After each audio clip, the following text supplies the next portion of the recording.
to this week's card class. So this week I wanted to make some cards using this new die cut we brought in. Let me go grab it actually.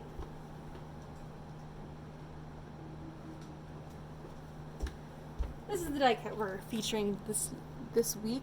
This is called Daisy Stems, and I love this die cut because you have these two amazing sprigs which you can use for a variety of different things.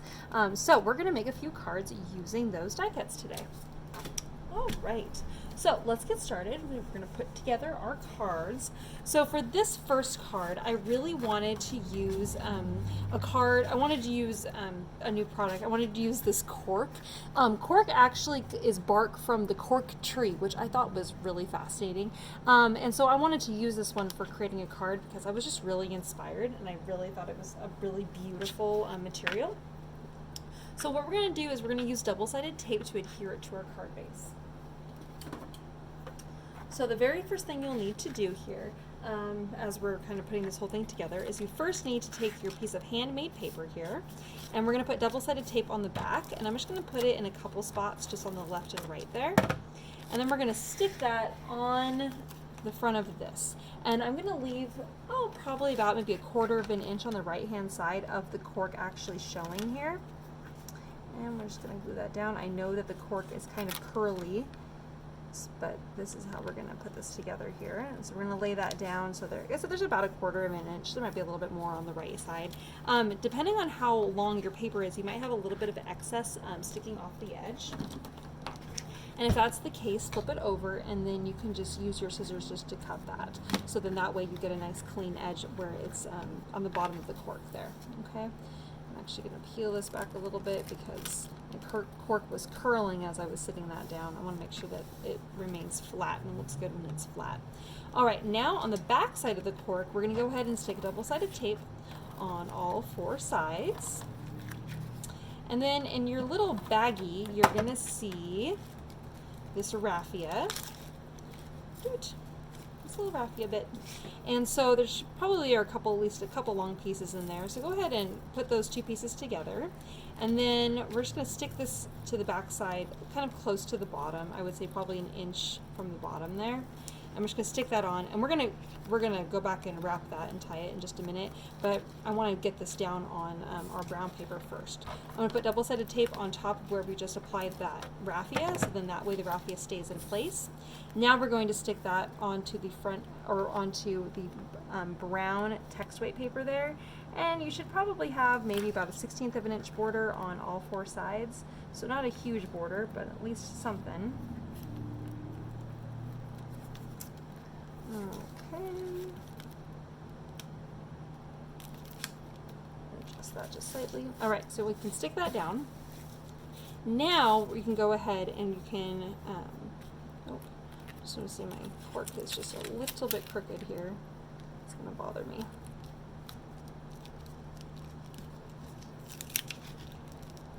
There we go. Well, it's at least a little better. All right. Now we're going to go ahead and we're going to tie this this raffia on top of our cork here, and we're just going to tie a knot. Okay. And it's okay if it's not perfect because it's raffia, so it doesn't need to be perfect. In fact, the more wild looking, actually, the better. All right, and so you can just tie that tight, or pull that tight rather. Okay, all right. Now we're going to go ahead and trim our raffia, and I'm not going to make these all exactly the same. Some will make longer, some will make a little bit shorter.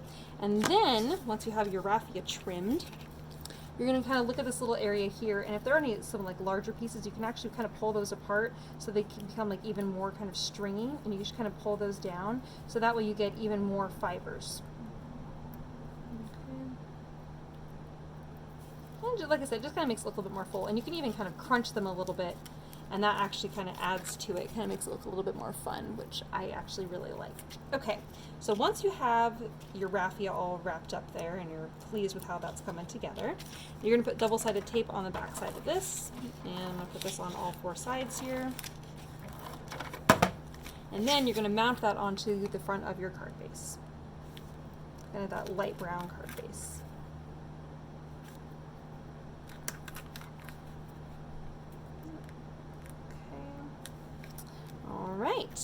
Now, we have that down. Now we're going to go ahead and glue our little sprigs in there. Get out my little glue here. Oh, I just realized I forgot to stamp something.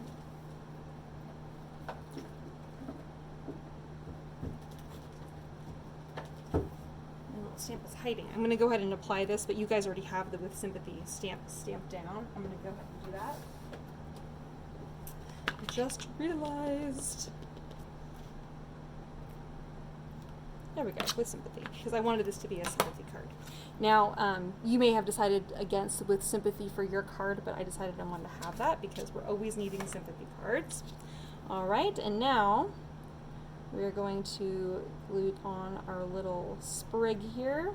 I'm just going to kind of tuck my little stem, just kind of right there, right on the back side of where that raffia twine is. I'm just going to stick this in place. Just press that down. It's a little messier with my glue than I usually am. All right, and then I'm going to put some glue on the back side of our little leaf sprig here.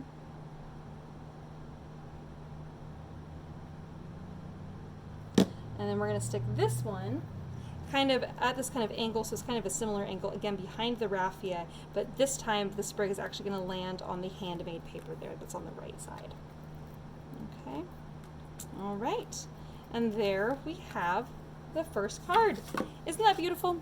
I love that. I love the cork paper and kind of that handmade kind of textured look. I just think that's really, really fun. And having the little sympathy stamp is right there. And then on the inside we have a couple little leaf sprigs, which is actually just the reverse die cut from this cutout. And I use that as a stencil for just applying a little bit of the stenciling on the inside. All right, so there's card number 1. On to the next card.